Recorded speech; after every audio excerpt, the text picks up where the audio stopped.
माता पिता और बेटे में। अच्छा, तो यही अपना आज का टॉपिक था।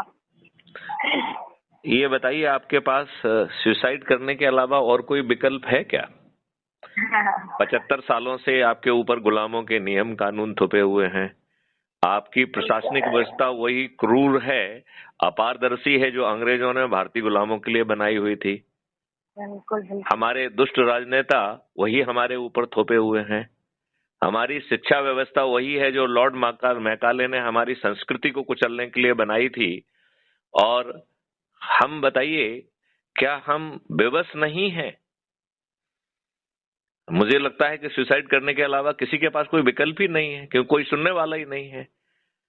कंचन जी, एक चीज बताइए आप मुझे, क्या आपको लगता है कि आप एक प्रजातंत्र में रह रही हैं? एक मैंने बड़ा लोडेड क्वेश्चन आपसे पूछा है। क्या व्यक्तिगत रूप से आप ऐसा महसूस कर रही हैं कि आप प्रजातंत्र में रह रही हैं?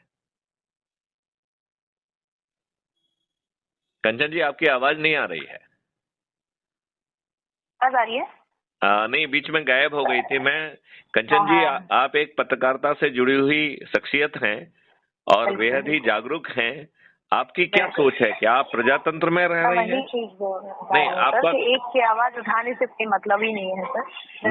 नहीं, आपने बिल्कुल सही कहा है कि एक आवाज उठाने से कुछ नहीं होगा, लेकिन मैथिली शरण गुप्त जिस आवाज को उठा रहे हैं उसमें यदि कंचन जी जुड़ जाएंगी और 10-10 लोगों को जोड़ने का जो है ना अभियान चालू करेंगी तो काम बनेगा। बिल्कुल आपकी तो बात से सहमत हूं। आप ये देख बताइए ना, डेमोक्रेसी का डेफिनेशन क्या है? Government by the people, of the people, by the people, यही है। अभी क्या हो रहा है? Government of the party, by the party, for the party. तो पीपल तो गायब हो गया है। ये डेमोक्रेसी की जगह पार्टी कृषि हो गई कि नहीं हो गई है?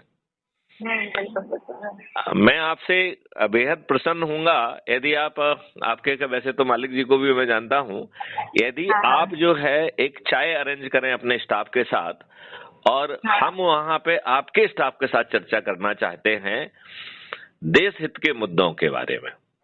मुझे लग रहा है कि यदि हम सभी चैनल्स के सभी पत्रकार साथियों को यदि हम जगा लेंगे तो हमारा संदेश बहुत जल्दी पहुंच जाएगा। और सबसे बड़ी बात है कि हम किसी को बदल नहीं रहे हैं। देखिए, यदि आप भाजपा को के भक्त हैं तो बने रहिए। यदि आप नहीं, मेरी बात सुनिए। मैं आपके चिंतन, सोच, आपकी गतिविधियों को नहीं बदल रहा हूं। मैं केवल छोटी सी बात कह रहा हूं कि मैं 21 लक्ष्यों के साथ आपको एक महापरिवर्तित भारत दे दूंगा, जिसके लिए आपको कुछ नहीं करना है, सिर्फ अपने से जुड़े लोगों को जोड़ना है और यह कार्य भी 9 दिन में पूरा हो जाएगा। माननीय नरेंद्र मोदी जी हमारी बात सुनने के लिए बेबस होंगे और जो है हम जो है उनके हाथ मजबूत भी कर पाएंगे। आज मालूम नहीं उन्हें ईवीएम मशीन का कितना सहारा मिला या नहीं मिला, लेकिन बिना ईवीएम मशीन के सहारे के यदि वो 21 लक्षों वाला भारत जमीन पर उतारने के लिए तैयार होते हैं तो मैं गारंटी लेता हूं कि 10वें दिन जो है ना, जो चमत्कार के तहत हम माननीय नरेंद्र मोदी जी को पूरी 543 सीटें जिता पाएंगे। इसमें राहुल गांधी समेत सभी अन्य पार्टियों के सभी राजनेता पराजित हो जाएंगे। तो बताइए, ये माननीय नरेंद्र मोदी जी के हित में है कि नहीं है? इसमें किसानों की आमदनी 5 गुना हो जाएगी और श्रमजीवियों की आमदनी 10 गुना हो जाएगी। आपकी आमदनी भी कंचन जी 10 गुना हो जाएगी। आपको 10 गुना आमदनी चाहिए कि नहीं चाहिए? किसको नहीं चाहिए, बिल्कुल।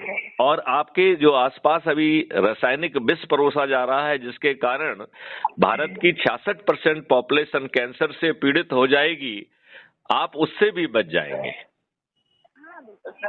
तो ऐसा अद्भुत भारत चाहिए कि नहीं चाहिए?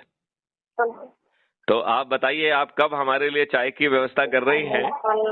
आप अपने मालिक से पूछ लीजिए, वो मुझसे पूर्व परिचित हैं। आप उनसे पूछ लीजिए कि साहब मेरी बात हुई थी और हम जो है वो साहब ने कहा है कि आपके पूरे स्टाफ के साथ चाय पीना चाहते हैं और एक शपथ जो है हम पहले आपके चैनल में करना चाहते हैं और यही कार्रवाई हम सभी चैनल में करना चाहते हैं, सभी समाचार पत्रों में भी करना चाहते हैं। और आपको मैं गारंटी दे रहा हूं कि बिना खर्च किए, बिना जुलूस निकाले, बिना पिटीशन लगाए, बिना जंतर मंतर पे जाए, 10वें दिन माननीय नरेंद्र मोदी जी आपकी बात सुनने के लिए बेबस होंगे और उन्हें भी फायदा होगा। वो 303 सीटों के बजाय पूरी 543 सीटें जीत पाएंगे और आपको महापरिवर्तित अद्भुत भारत मिल जाएगा जिसमें एक भी व्यक्ति गरीब नहीं होगा। देखो, अभी माननीय नरेंद्र मोदी जी रोज कह रहे हैं कि साहब हम 80 करोड़ लोगों को फ्री का राशन बांट रहे हैं। ये अच्छी बात है या इससे ज्यादा दुर्भाग्यजनक और कुछ नहीं हो सकता है? आप कंचन जी इसे कैसा देखती हैं कि 80 करोड़ लोग, देश की जनता जो है शासकीय अन्न पर आश्रित है, ये अच्छी बात है या दुर्भाग्यपूर्ण स्थिति है? बिल्कुल, आपने बिल्कुल सही कहा, ये अत्यंत ही दुर्भाग्यपूर्ण स्थिति है जी। चलिए तो कंचन जी आप बताइए कब है आपका प्रोग्राम? मैं सर देती हूँ टाइम आपको भी, फाइनल जैसे ही होता है तो मैंने कहा आपको बता देती, कॉल करके। मैं जरूर जुड़ूंगा। और मैं नाम भूल रहा हूँ आपके मालिक का, क्या नाम है? ओपी सर है। ओपी कृपलानी। हाँ, कृपलानी साहब, उनका नंबर है, मैं उनसे सीधे भी बात करता हूँ, ठीक है ना? हाँ। चलिए, जय हिंद, जय भारत, वंदे मातरम, जय गुरुदेव, जय गुरुदेव, जय गुरुदेव।